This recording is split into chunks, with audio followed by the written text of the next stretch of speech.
E o último parágrafo, eu vou ler só esse. Daí ela falando consigo mesma, né? Entrei pela manhã relendo fragmentos de alguns clássicos, entre eles Gilles Deleuze, sobre coisas como a máquina desejante. Nas ruas, Lisa, que é essa que levava o seu sonho para ser decodificado pela máquina, atarantada, na pressa, agonizava atropelada. Seu fantasma, para redimir minha recusa, lembrou-me um verso de Iracema, um clássico também, de Adolina Barbosa, que é daqui de Valinhos. Travessou o contramão. Aquela musiquinha, não sei se vocês se lembram, se conhecem. Iracema atravessou o contramão e ele sempre dizia, né, cuidado ao atravessar essa rua.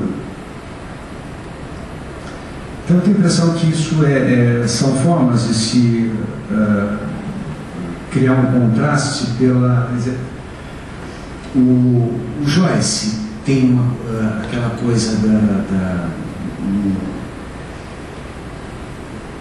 de recolher da experiência mais cotidiana, mais comezinha, algumas revelações que ele chama de epifânicas.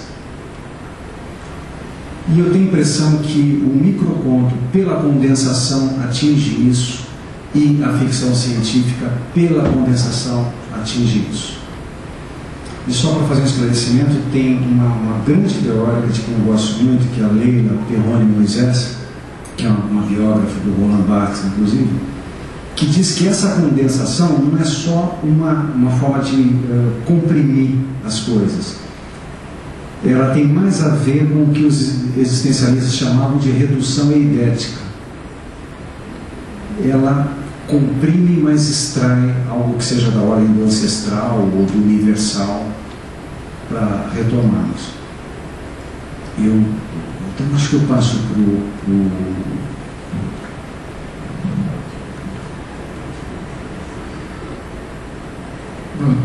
Você meio que pegou o seu narrativa e endireitou ela para a gente entender aqui, né?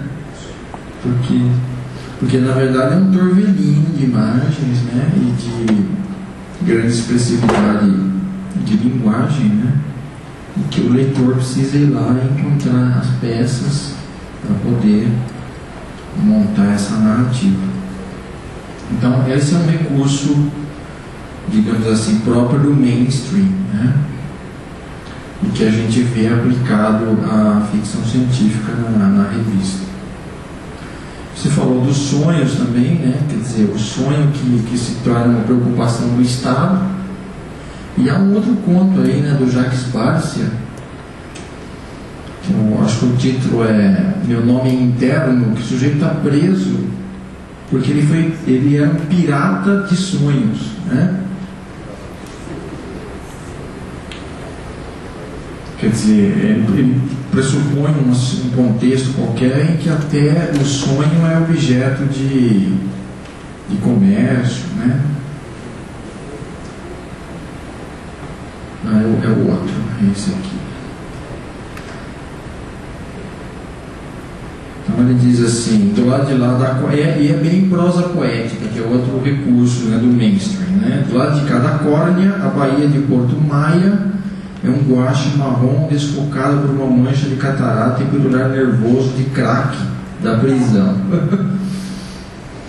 E ele diz assim, que ele caiu no código, né, do Código Penal, né, nos artigos do Código Penal 9, 17 e 44. Pirataria de Dreamware, né, quer dizer, o software de sonho. Invasão de sonho compartilhado, quer dizer, tem duas pessoas, ou três, ou quatro, né, vivendo um sonho em comum e o cara invadiu, né, penetra de sonho. E terrorismo oneiro-midiático, quer dizer, existe uma mídia de sonho, né, e o cara foi lá e bagunçou o coreto desse negócio e ele conseguiu. Pois é, ele registrou a palavra, né. No meu caso, esses neologismos são bem mais mais simples, né? Quer dizer, fora mundo, você imagina, o sujeito que não é brasileiro é estrangeiro, né? Agora, se você imagina o planeta inteiro como uma unidade, o sujeito que não é do planeta, o que ele é, né? Então você precisa criar uma palavra para isso, né? A pessoa é um fora-mundo, né? Isso me lembra o comentário de um escritor e crítico americano chamado Samuel Delany, que ele disse que algumas pessoas não conseguem entender a ficção científica mesmo no nível, digamos, da frase, né? Da sentença, porque exige algum tipo de visualização de um conceito que não existe na nossa vida, né? Então o exemplo que ele dá é de uma história do Larry Niven, e é mais ou menos o seguinte: a mineração de monopolo magnético no cinturão de asteroides, né? Então o leitor ele tem que visualizar esses conceitos. Primeiro, mineração no cinturão de asteroides. Se ele não souber o que é o cinturão, onde é que ele fica, quais seriam as dificuldades, ele não vai conseguir visualizar. Agora, o que é um monopolo magnético, né? Então, é problemático, né? E essas criações de neologismo, elas enfatizam isso, né? Então, às vezes, é preciso algum tipo de, digamos, de leitura prévia, né? Daí aquilo que você colocou antes da intertextualidade, né? Quer dizer, um texto se comunica com o outro. A própria história do Nelson, né, do Luiz Braz, aqui no portal Neuromance, ela exige um pouco isso, né? Como é que é o título? Aço contra Osso, que é uma história de um cara que ele está caçando um duplo dele, né? Por um espaço virtual, em que a cada cenário virtual ele tem que resolver uma equação de como é que esse cenário é estabelecido para poder capturar o duplo dele. E o duplo dele tem sob custódia dele a mulher e a filha do herói, né, do protagonista. Então é como se fosse um videogame, né, que tem diversos estágios.